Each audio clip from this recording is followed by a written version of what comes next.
Hello and welcome to Suzi's Book Bag, hosted by me, Suzi Fay. Today's book bag has been picked from my collection from the Women's Prize that I've been going to for many years.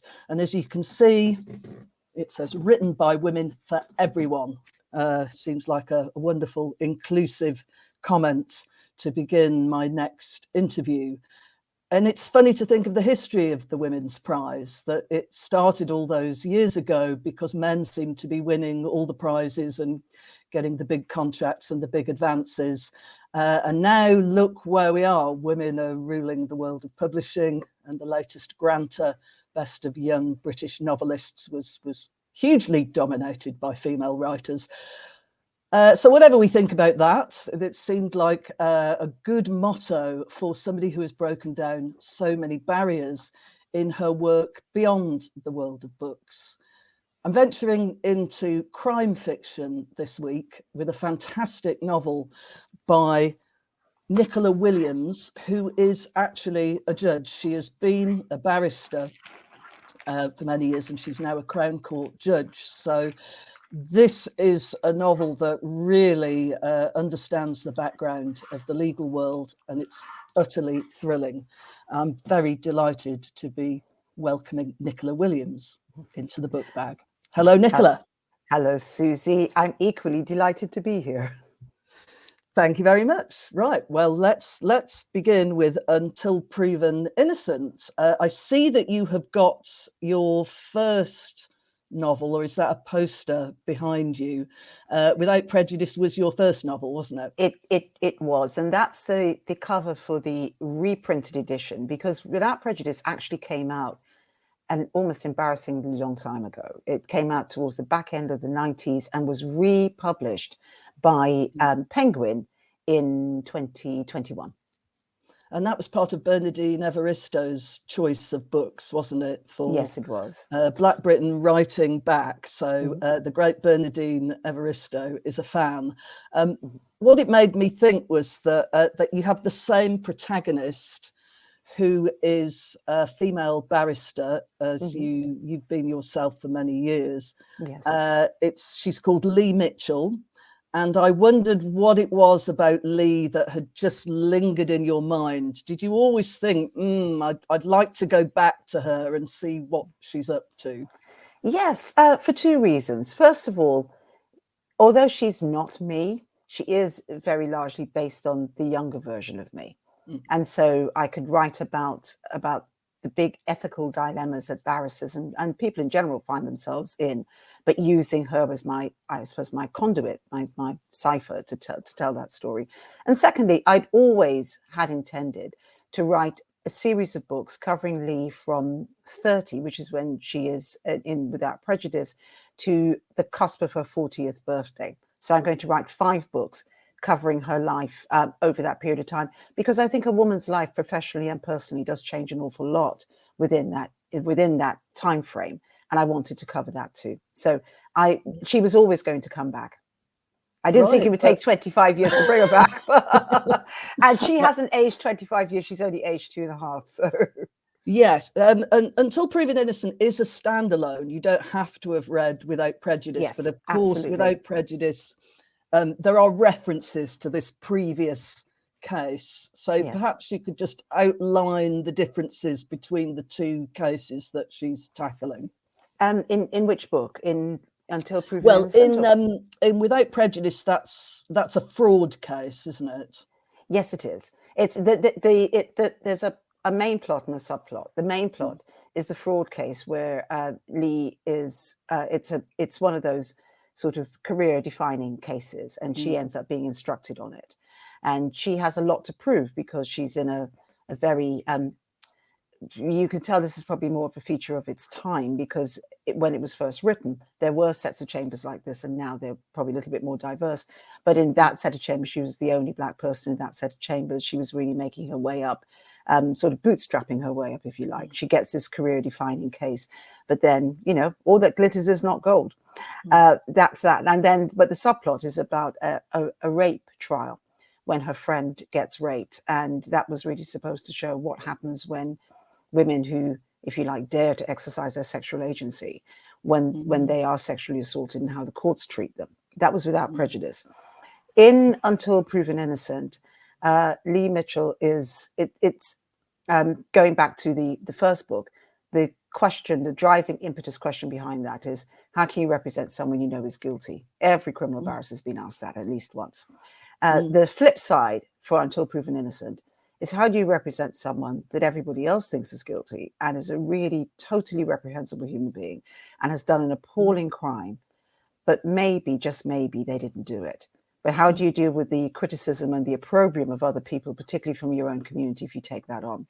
So in Until Proven Innocent, Lee Mitchell is, as a Black woman barrister, is put in a position where she is defending a white, racist, homophobic, misogynist police officer that even his own fellow coppers thinks is that way.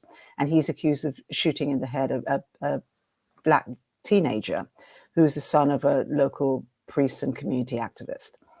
So that's the main driving plot for that. And I suppose the subplot is around gentrification, how areas change. How areas change over periods of time, and how London is one big city, or is it a sort of collection of villages with its distinct character? So that was the plot and the subplot with that. And in this case, it's almost a village of two halves. There's an upper half to this area where you go once you've made it. Yes. And then there's, people who stay at the bottom, literally. Yes, that's it. Upper Rick and Lower Rick. Yes, that's absolutely right. In my head, they are actually based in specific areas that I know, but I just thought I would anonymize them. So. Yes, which I'm happy to say where they are. I mean, it's not a secret. If you want me, I'm happy to say it on your channel if you want. But South London, somewhere South in South London. But it was pretty much Brixton, Peckham, and Dulwich Village. So right. Brixton, Peckham is where more Brixton for Lee is where she grew up. Peckham is where the whole incident happens with the shooting. So a lot of stuff happens there. And Dulwich Village is where she now lives. So she takes on this case, and he is a bastard. But is he the right bastard? He might not be the bastard who did this. Absolutely. Absolutely. And I couldn't have put it better myself. That's exactly it. He's a bastard, but is he the right one? Yeah. And you keep that, I mean, up to the verdict and beyond. You keep us guessing with various twists in the plot. So we're definitely not going to go into any of that. But what is very intriguing about Lee, and I think what makes her such a good character to follow, is that she has this terrible brief, but her professionalism. I mean, somebody literally says to her, make sure he goes down, make sure you lose your case. Yes. Yes, She's it does. Not and going to do that, Absolutely. And it makes it more difficult because it's said to her by somebody that she knows and likes and respects. Yeah. And ordinarily, the person that she's defending, Sergeant Lambert, she wouldn't want to have anything to do with him at all. In fact, their paths had crossed earlier in Without Prejudice. She wouldn't want to have anything to do with him at all. They are as far apart from each other as you could possibly imagine. But she wants to win. She's professional, but also she wants to win, which is a bit of a double-edged sword, actually. It could be a weakness as well, because she doesn't want to win at all costs. She's not going to do something illegal in order to win. But that driving ambition, that really pushes her forward to want to win this case, even though she has a reprehensible lay client. And a slightly dodgy solicitor to deal with, or I don't know whether he's dodgy, but they don't get on. So the team is riven with. Yes, I mean, that was the other reason why she doesn't actually take this case on until about a third of the way into the book, because she doesn't want to. She doesn't trust the solicitor. She hates the lay client. She hates Jack Lambert, and she doesn't trust her solicitor. And her solicitor used to be a good friend, but he did the dirty on her in Without Prejudice. So people go and buy Without Prejudice. So, but things are resolved at the end, but they're not resolved in the way that people might expect them to be, because life isn't like that. And I definitely didn't want to have you know, and they all lived happily ever after at the end. It is resolved in a satisfactory way, but in a different way than people would expect. Well, and not to sort of make a silly pun about things being not black and white. Yes. It is so interesting the way the poor boy who is shot, and this is a heartrending circumstance, which happens on the streets of London and elsewhere. He's a 15-year-old black boy, totally innocent, and his father is a big community activist and a pastor. So yes.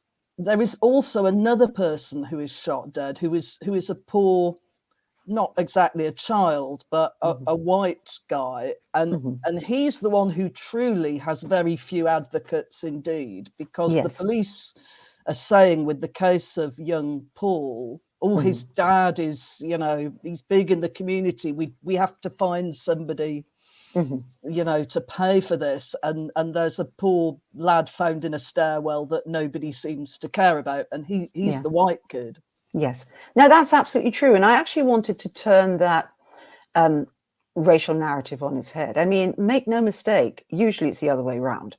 But I really wanted to turn it on its head to show that what really works, what's working here, as much as race, is influence and class. Because I suppose, as another thread running through this book, that class is something that comes up. If you think about other characters like Fee Smith and Hugo Cunningham, and you know, class is an issue that comes up there too. So what it turns out is that JT, the young white kid, he's probably in his sort of early 20s, how I imagined him. He, you know, he's a chiz, he's a police informant. He gets shot. He's a police informant and minor drug dealer, but he's really one of life's unfortunates, if you like. There is nobody. There's another sort of important minor character in the book that says nobody's looking out for him because he hasn't got like an influential dad to do it, so nobody's looking out for him. So yeah, that's why the resolution is different but satisfying all round at the end.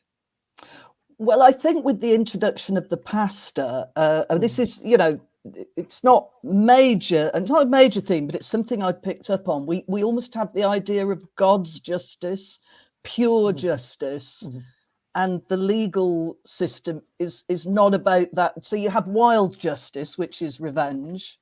You have God's justice, which is perfect justice, where everybody absolutely gets what they deserve. And then we have legal justice, which is somewhere in the middle. Yeah. Well, I have to say, I hadn't thought about it like that. That's very interesting. The reason why I had Paulie Matthews be Reverend Matthews' son is because within the Black community, and I think I can write from a very unique perspective because I have been a lawyer all my life, first as a barrister and then as a solicitor. I've also been a Black woman all my life in London.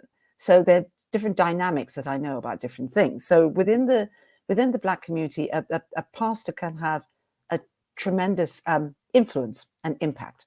And they are often used as community leaders or community advisors as well, not used in a negative sense, but they are often involved in that kind of way. So he would be somebody who would have good relations with the local police force, as well as, of course, big influence on his flock, if you like. So the fact that something happens to his son, it would be, well, we don't expect it to happen to him, even though he has another son who is gone a bit to the bad. We don't expect it to happen to this one, the choir boy case, that's what they called it. But I suppose it's, yeah, I think I really wanted to use him as a totemic figure within the Black community. A pastor is usually that kind of figure. And that's why it's so difficult for Lee to take that case on, particularly because her mother goes to that church.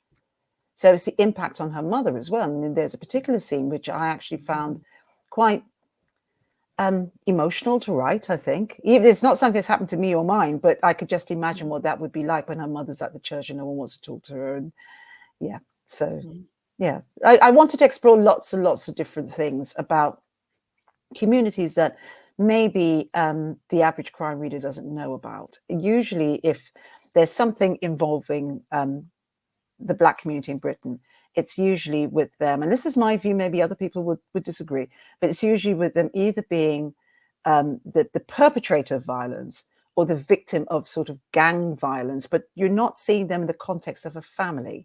You're not seeing other things that are going on. You see Lee in the context of a family. You see Paul Matthews in the context of his family, even though he doesn't really say anything whilst he's there. So it's a more rounded picture of that experience, but pinned onto a deep ethical question. How can you represent someone that everybody else thinks is guilty, but you think they mightn't be, and deal with the pushback that you get from that, even from people close to you, like Lee's own boyfriend? So yes, she's sort of pushed and pulled at from all sides with this, and she really has to have her moral center very, she has to play her cards close to her chest in all sorts of ways, and she really has to be strong in herself, and I think that's what makes her very appealing and very relatable. And I loved her kind of, if she needs to be, she can have low cunning and calculation. Especially in the absolutely terrific court scenes, which, thank you. I mean, you also have a rather grumpy white judge, which I know, and I'm thinking seen a lot of those. I have, but I'm thinking now, am I the black female equivalent of that? Well, it is, to be honest, when you're on the bench, some people will make you grumpy. It could be the defendant, or it could be counsel in front of you. They can make you grumpy. So. Also, he does want to go and play golf. Yes. There are some like that. Not all, in case judges are watching this podcast. Not all, but there are absolutely some like that. But I think in a case, you can imagine a case like that has a lot of media interest to it. You've got people protesting outside the court, a lot of heightened tension in the courtroom, and a judge that's probably seeing a whole sea of people that are nothing like what he's used to seeing in his normal life, and not being able to cope with that. So it's just a sort of heightened, raise the stakes kind of thing.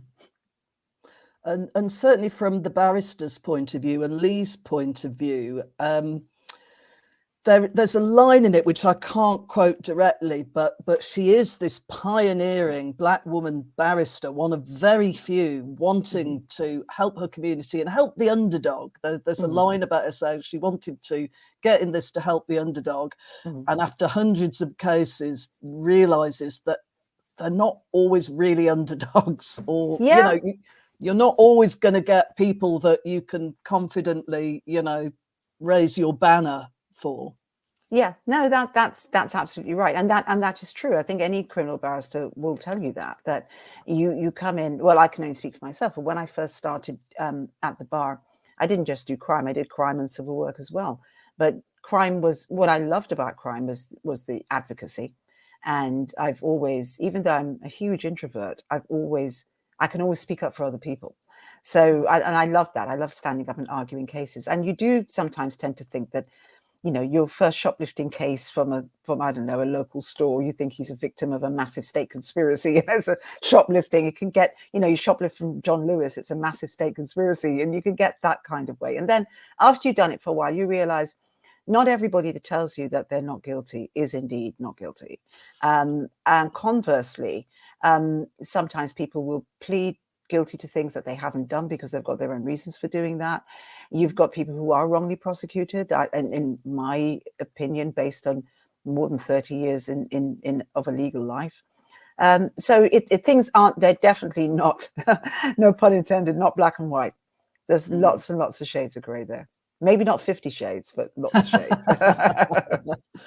I loved a lot of the dialogue and the way, with your special, your knowledge and your experience, you take us into chambers and into these conversations that, the rest of us aren't privy to. I was interested in her relationship with Tom, who is the senior clerk of the chambers, and they have I mean, it's a brilliant scene. I can almost see it in a film. It's where she's saying, I don't want to touch this with a barge pole, and he's kind of going, maybe you should think about this.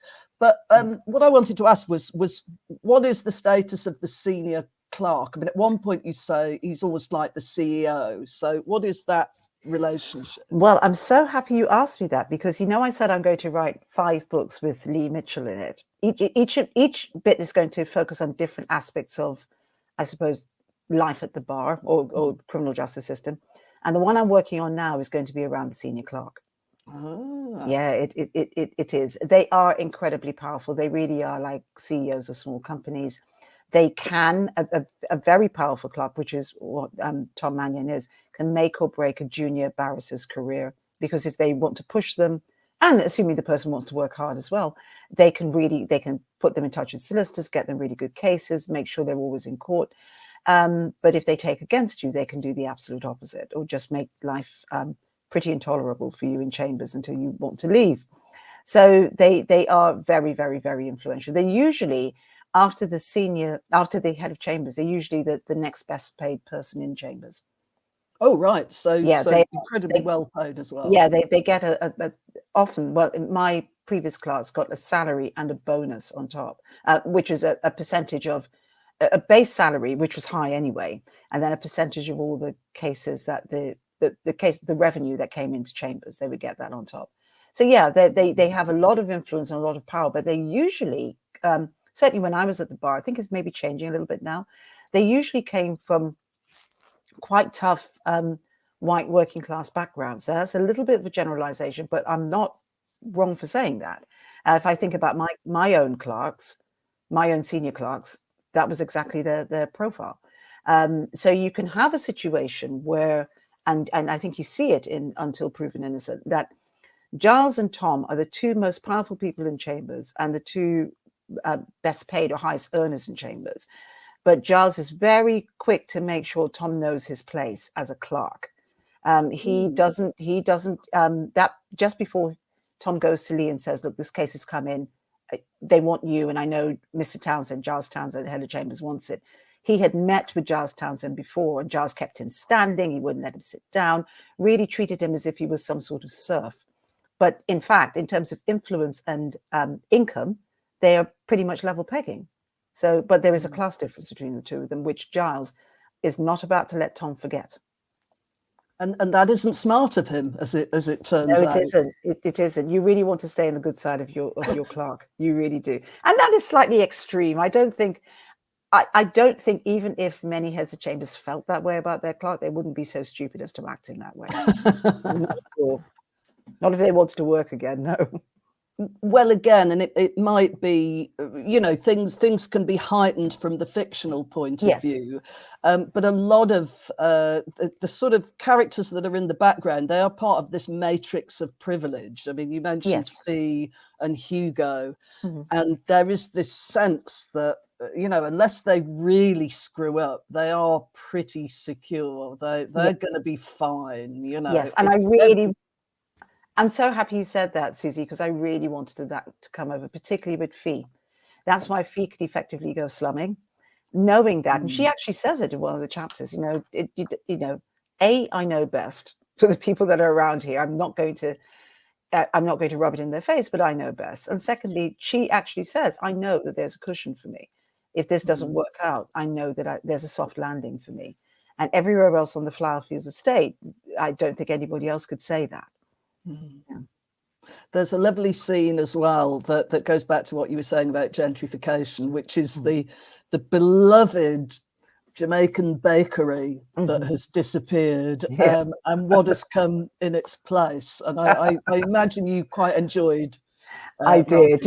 There's some, as you know, in every book, there's some bits you enjoy more than others. And that was definitely one of the more enjoyable things. Again, it's not based, that isn't, and I want to get this clear now, because people think that basically what I'm doing, I'm taking my diary out and making a book of this. No, Lee Mitchell is very largely as a character based on me and sort of based on my experiences, but everybody else is a complete construct and a figment of my imagination. So I don't know a Blessings Bakery, but I know places like that have closed down in areas like Brixton and Peckham and Camberwell with the march of gentrification. And you get places like Dirty SAWF, Dirty South, Delhi, DSD, that turn up and then say that, the the jewelry is not enough not blingy enough for the locals, or some really quite pejorative thing that they say. So, but that is something that does happen. I wanted to write about gentrification almost like a whole separate subplot, because, you know, I've lived in London most of my life, actually. In fact, all of my life, except for between 10 and 14. My parents are from Guyana. So we lived in Guyana then, and my dad was a junior minister in the government of the day at the time. And then, but I was born in London. And then much later on, when I worked in the Cayman Islands for 5.5 years. But other than that, I've always lived and worked in London. And I've seen areas become gentrified. And I'm not against gentrification at all, because, you know, I like eating out. I like doing those kind of things. I'm not going to be a hypocrite and say that I don't like it. Who doesn't like olives? Come on. Absolutely. And like Kobe beef sliders, which wasn't in there, but, you know, I love that. But I'm very aware of the irony that there is a place in Brixton where you can get Kobe beef sliders, which is just down the road from where you can get a basic McDonald's burger for £1. And a Kobe beef slider is going to cost you much more than that, nearly £10, I'd imagine. So I find those things, I find them interesting. And there's another thing about too.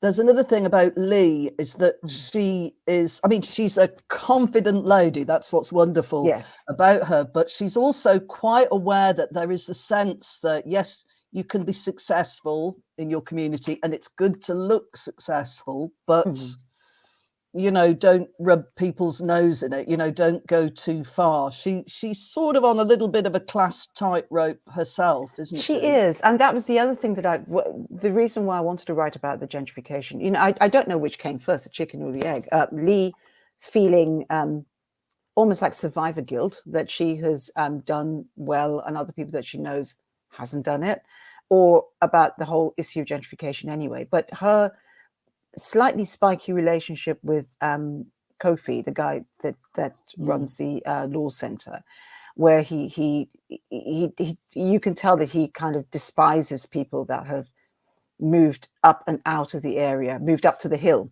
which is sort of Dulwich Village in my head. That's what I'm thinking about. And he gives a woman who's coming to be their treasurer, he gives her a hard time about it. But then Lee's not a hypocrite. She said, well, I live there too. And I know this bothers you. He tries to deny it. He said, yeah, it bothers you just a little. But he said, I'm not apologizing for what I've managed to make for myself. So, but she does feel slightly conflicted. And I think that is not an unusual feeling for people to have. I mean, I have to say, I don't have that because I know I've worked very hard for what I've got, as a lot of people do. You know, that's a lot of people work very hard, but don't manage to get out of certain areas. So it's absolutely not a shade or a slight on them. But I think to feel conflicted about things that you have worked hard to earn is it's sort of hiding to nothing. I think what people want to see, they don't want to see you being ashamed of what you've done, but they just want to see you have a certain level of awareness that some people will never get to where you are. That's really what that's about. Did you always want to be a lawyer? Is that a very early ambition of yours? No, I have to say, not super early. I wanted to do fashion design. I was really interested in that when I was at school, and then like early teens school. And then I wanted, when I was doing my A-levels, I did all language A-levels. And at that time, I wanted to be a translator and go to work for the UN. And I don't really know. I always liked school debates. And like I say, I was really, you know, if anybody would have said Nicola Williams is going to become a barrister when they saw me at school, then no one would have believed that, because I was really quite shy and retiring. But if I had to do a debate, then I would really, it was like I would come into a whole different me in a way. And I think it was that interest in debates that made me decide to apply to do law. But when I did my degree, at first it was just going to be, because law, I think, is a really great all-purpose degree. And it helps you to think in certain ways. I think it's a really great degree from that. But I wasn't at all convinced that I would go on to be a barrister. And it wasn't until the end of my first year at university, when at that time you had to apply at least 2 years in advance to get a place at bar school. For solicitors, it was slightly later, but at bar school, it was 2 years in advance. And I thought, well, you know, I'll put my application in and we'll see what happens. Then I got accepted. And then I thought, well, maybe it might be a good thing. I like to debate, and I do like the law. After, beginning of the second year, I realized I liked it for its own sake, the subject. Maybe this is something I could do. So the rest is history. And what about writing? Was that something that you always felt that the pull to do, or was it just that you got a great story and wanted no, I really did. I've always done since I was about, certainly at least 13 or 14, probably further back than that. I wrote a lot of poetry. And I've still got some, a little bit angst-ridden, some of it, but what can I say? I'm a Scorpio. I feel things deeply. So, but I actually won some prizes for my poetry. I won 2 prizes at the Black Penmanship Awards. This is way back in the day. But in terms of writing fiction, and like a long form fiction, like a novel, Without Prejudice was the first time I'd done that. I had a story that I wanted to tell. I read a lot of, at the time that I wrote that, bearing in mind when it first came out, I was reading a lot of Grisham then, and other American writers, but he was the preeminent one at the time. And I thought, well, why is nobody writing this kind of book about the British legal system? I thought, what do we have? We've got Rumpole of the Bailey. All right, no shade on Rumpole, but it was hardly contemporary even back then, let alone now. And I thought, well, I can have a go. And that was how that started. And I mean, I'm not a great expert on Rumpole, but I imagine it was a bit more kind of, the sort of vicar's cozy crime. I mean, this is people on the streets leading very hard Scrabble lives. And I mean, I won't even go into it because I'm obviously going to recommend that people buy the book, but the little girl with the backpack, it's just a little vignette of life on a rough estate. That's another chapter I was very proud of writing. It wasn't an easy chapter to write, but I wanted to show just how tough life can be, but without using blood and violence to show it. And I hope that really conveyed it very effectively. And did you Lee very much thinks, when she thinks back to her schooling, that not very much was expected of her, and she always felt, I can do more, I can be more. And I wondered whether that was reflected in your life, or it was, but not to the extent of Lee's life. Lee's life is in terms of her early life, it's a more extreme version of my early life. I had parents, Lee had 2 parents that she was very close to. Her dad's died, but her mum's still alive, and they were keen on her doing well. But you got the impression everything else has militated against that. Whereas with me, I've got 2 younger brothers. My father's passed, and my mum is in her 90s. She's still alive, and education was always a big thing in our house. The difficulty was that the schools that my secondary schooling, the first half of my secondary schooling, was in Guyana, and I'm very, very pleased for that, because it gave me first of all, I got to see the land of my parents' birth and lived there for 4 years, and also it really got me believing that your race or your gender, because I went to a convent school as well. So when you see nuns doing anything and everything, including playing netball, you realize that women can do anything. And when you see a place that has, Guyana has more than, it's a multiracial country, but when you see Black people in positions of authority, you also realize that Black people can do anything too.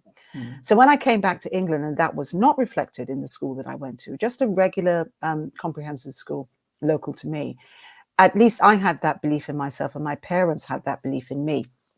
So I think the school didn't think that I would. And so the scene in Without Prejudice, where Lee goes back to the school and she talks about how the teacher didn't believe that she would have done very well, that was absolutely not the going back to the school, but that was my experience. I had a careers teacher who told me when I was doing my A-levels that I should go and work for Woolworths.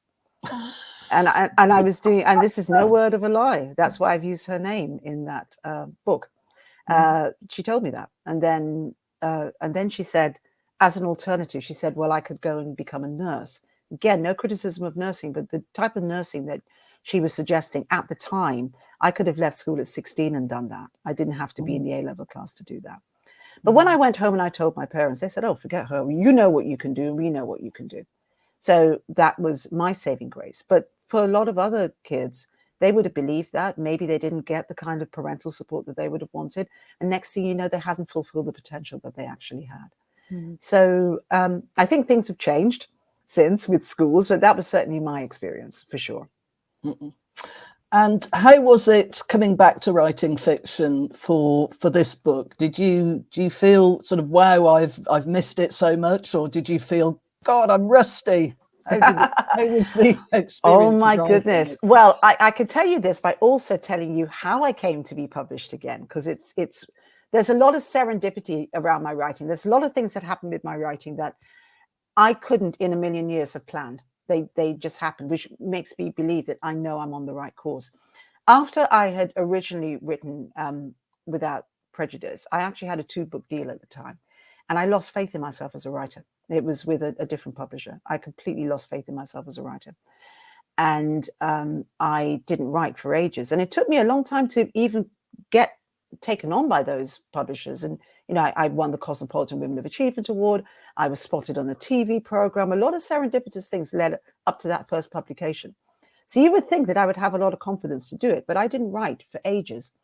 And then it's a bit like starting an old car on a cold day. If you leave it, it's harder to get back into it. But I had this idea for another book, and it wouldn't leave me alone. It just wouldn't. And then I think I did spend at least 15 years sort of tinkering with this idea when I thought I should do something, giving up and stopping and giving up. And then I can't remember exactly how I did it, but I met Jonathan, who is my agent, Jonathan Ruppin. And then we had the pandemic. And just before the pandemic, I was invited by a good friend who was working near where I worked at the time. She said, oh, there's what she billed it as was a book club for the women partners at Slaughter and Mays. And would you like to come? And the only reason why I went is because she's a really good friend, but I'd been turning her down for a lot of stuff. And I didn't want to go that night. I really, really didn't. I was having a lot of trouble in the job that I had with some of my own staff, and I was trying to navigate that, some elements of racism there too. But I thought, all right, I can't let Susan down, I'm going to go. So when I turned up, this was like no book club you'd ever seen. First of all, it was on the top floor of that building.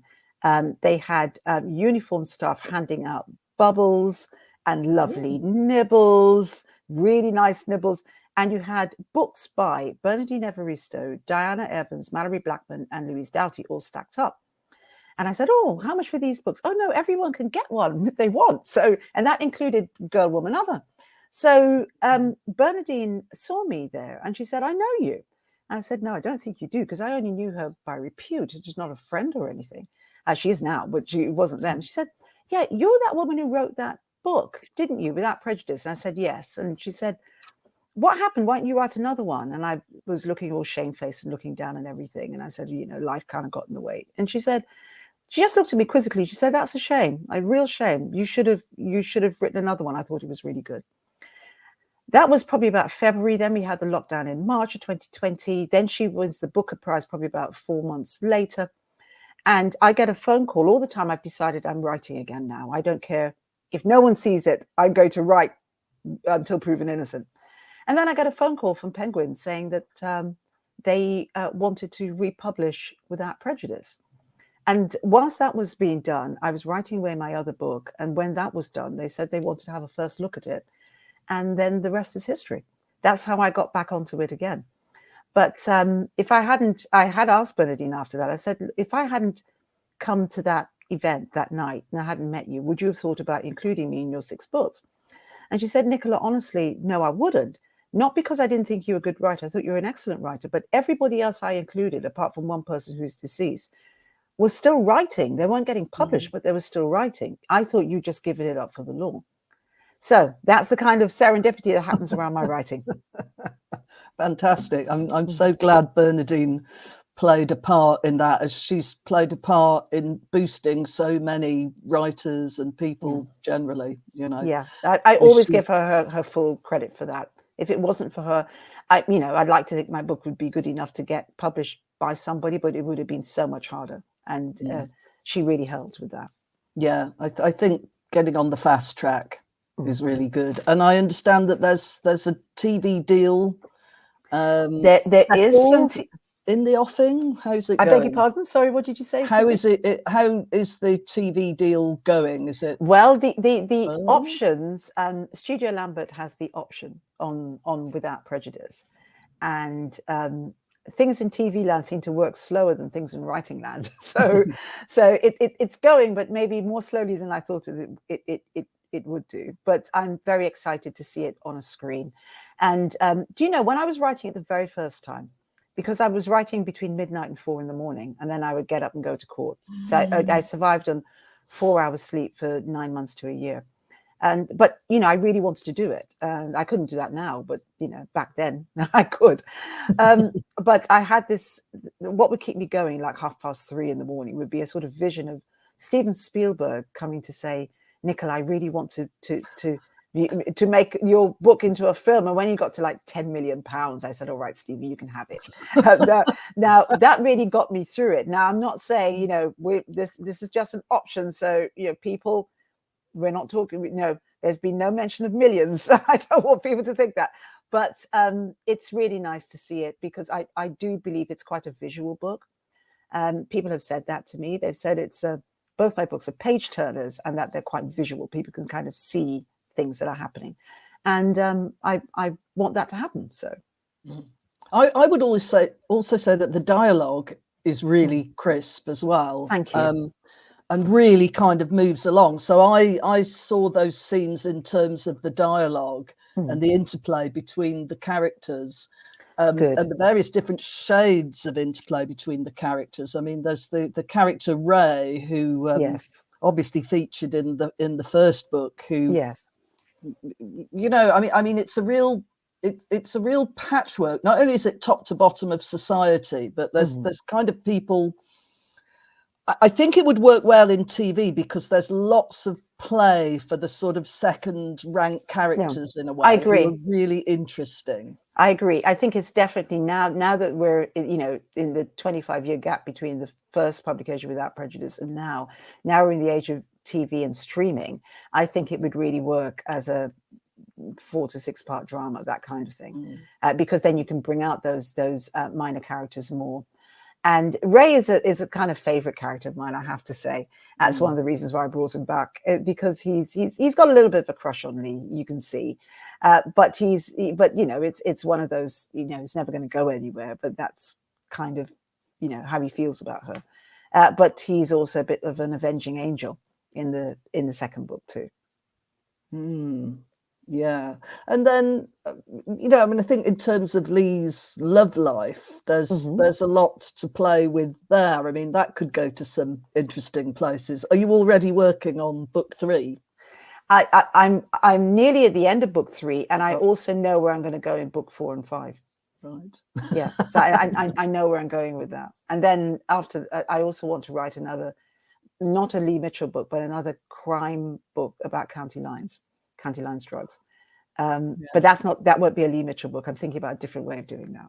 Yeah, and in terms of the intricacy of the plot and the way that it's very important that information just gets drip fed to the reader. So there's you know, there's obviously some quite important revelations left right to the end. So, I mean, how do you figure that out? Do you have a giant whiteboard somewhere or loads of Post-it notes, or how does that work? Well, you know that people talk about plotting or pantsing, which I have to say, until I started writing again, I hadn't heard about that phrase, but I've always been a plotter.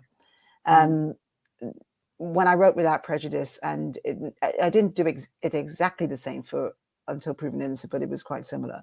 I spent about 3 months plotting for Without Prejudice and 9 months writing. And not exactly the same, but I did concentrate a lot on plotting for Until Proven Innocent and then writing. And you have to revisit your plot, but if you have a plot, you can revisit something. Not if you, for me, if I was just picking up a pen to write, I don't know. I think in order to get the dialogue crisp, to get things flowing the way that you want, you need to have some structure. Structure isn't a bad thing, I think. Structure can give you a lot of freedom within that. And you were just saying studying for law is quite a good preparation for all sorts of things. And I imagine the kind of, the preparation that you would need for a case and how you lay it out and what you know and how you deploy things. And because it's advocacy, it is persuasive writing. I mean, you Yes. know how to be persuasive and and it's creating a story as well, isn't it? Both Yes. the councils have to create the story, and in a way, the most convincing one will win at the end No, of the day. absolutely. I mean, I've always, when I was on my feet as a criminal barrister, day in, day out, you do get, I actually, I would say this with no fear of contradiction, I was a good criminal barrister. But there's always bits of the case that women, we don't like to praise ourselves, but I was a good criminal barrister. But there's always bits that you like more than others. And what I really loved was jury speeches, because I think because there is a narrative, it's like storytelling is a big feature now in business. It wasn't then, but it is telling a story. It's not making up a story.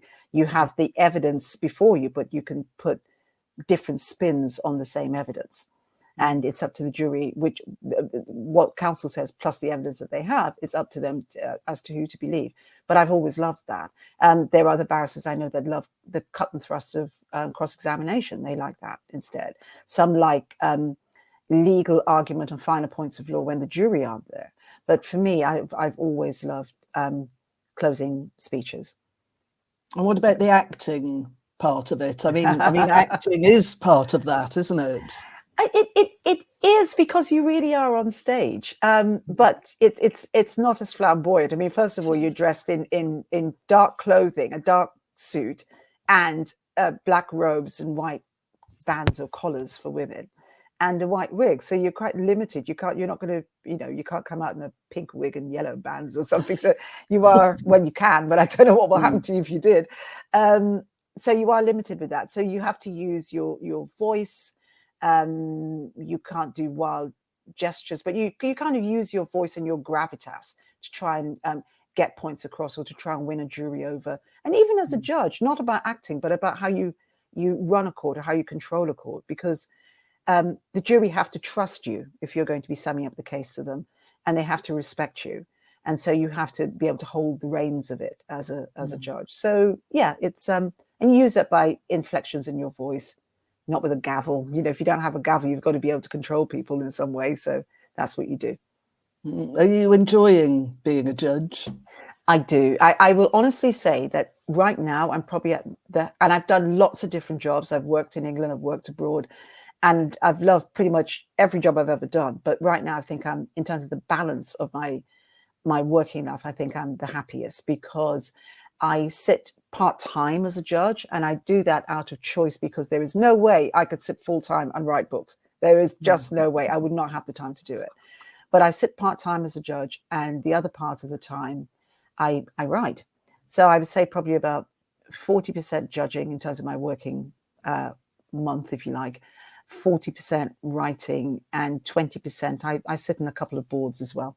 So that's the other 20% of that. So that interesting balance I really like. But downside is it's being self-employed again, which I remember what that was like when I was in private practice, but it had been a long time since that. So it's getting used to being on top of things in that way. So and do you travel around the country? How does that work, or are you based at a particular court? The great thing about sitting part-time, so if I was a full-time judge, at the time of appointment, you get a choice between two courts, and they're usually where the operational need is greatest. So if they find that, just for example, everyone wants to sit in Guildford because it's leafy and quiet, but no one wants to sit in Woolwich because it's not leafy and quiet, they might decide to say, we have the greater need there, and that's where we're going to put you. If you happen to be living in Guildford, you're going to have to travel up there every day. So, and you have to be based there for at least 2 years, and usually it's closer to 5.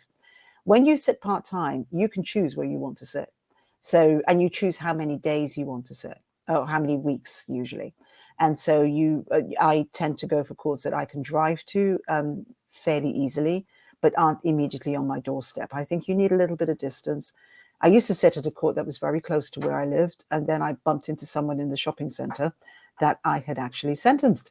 They didn't recognize me because I was dressed casually, and they didn't recognize me, but it could have gone very differently. So I sit at places at least an hour away driving, and I prefer to drive because it's safer. You know, women judging, I think it's safer, but lots of judges take public transport to where they're going. So you just choose where you want to sit and the times that you want to sit, and that fits in terms of, I'm finishing off my first draft now. I probably will imagine for the next couple of months I'll be able to sit very intensively. When I start to do editing again, I will ease back on my sitting. So I think that's how it will work. I guess there's an advantage to having the wig and the garb and everything. Yeah. You become, less you in a way. You become the sort of formal. Yes, I think so. And I think that's the reason why, even as a baby barrister, most barristers qualify when they're about 22, 23, 24, and they might end up representing people who've been offending longer than they've been alive. That certainly was the case for me. Absolutely. I remember those original clients. So you want the wig and the gown will give you that gravitas. Otherwise, you'd just be seen as a kid, if you like. And it also acts a little bit like a disguise, because it's true. Once you take it off, people don't necessarily recognize you. That said, there are very, very, very few Black women sitting as judges in this country. So I'm a bit more recognizable than other people. And so I always bear that in mind in terms of, safety and security. I bear that in mind too.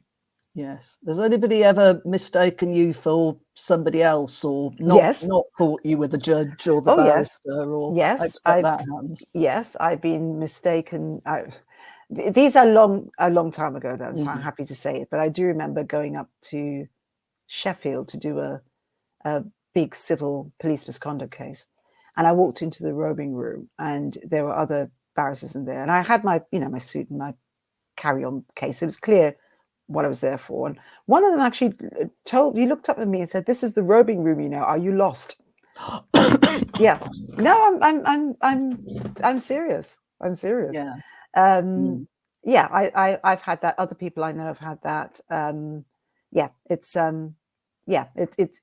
It probably happens less now, but if you talk to people who were called to the bar roughly the same time as I did, they would definitely tell you stories like that, for sure. I think Lee's story, as it continues through the 5 books, will chart all kinds of changes, and that's what's going to be fascinating about it. Yes, and also I want to show readers maybe parts of the criminal justice system that they don't really know. I mean, very few people really know how the clerk's room operates. Very few people, unless they sat on a jury, really knows what it's like to be a juror. And as it happens, I've actually sat as a juror. Right. Because there used to be an embargo about barristers and other lawyers sitting as jurors. And then the year that was lifted, I was called for jury service, just complete happenstance. And that gave me a different insight as well, the dynamic that goes on in a jury room. And then I want to write about Lee possibly becoming a judge, or thinking about becoming a judge. But there's other things in her personal life she's got to be thinking about as well. Like if she's going to start a family, if she and David are going to stay together, those kind of things too. Yeah, I think her story will be a fascinating one. So I can't wait to read more. So in the meantime, I think you've written an absolutely cracking thriller. And, thank you. And yes, I mean, I should say again that it is a standalone, and it'd be very nice if people bought Without Prejudice as well. But you can leap straight into this one and really get an idea of who Lee is and what she's about. And, yes, and I did write it like that, so it would be, you could read the second one, then the first, or vice versa, or I did write it like that. So it definitely won't be 20 years before we get the next one. No, not at all. Now I'm on it. It's almost like the ideas are coming thick and fast. I'm just wondering, I've just got to live long enough to write all my books. Now you're on a roll. Yes. Brilliant. Yeah. Well, thank you very much for joining me in the book bag, and best of luck with Until Proven Innocent. Thank you very much, Suzi. And thanks everyone for joining us both. That was a fascinating talk with Nicola there. Please like the channel and subscribe if you can. That would be wonderful. And I'll be back next week with more fascinating tales from the book world. Until then, goodbye. Thanks for watching.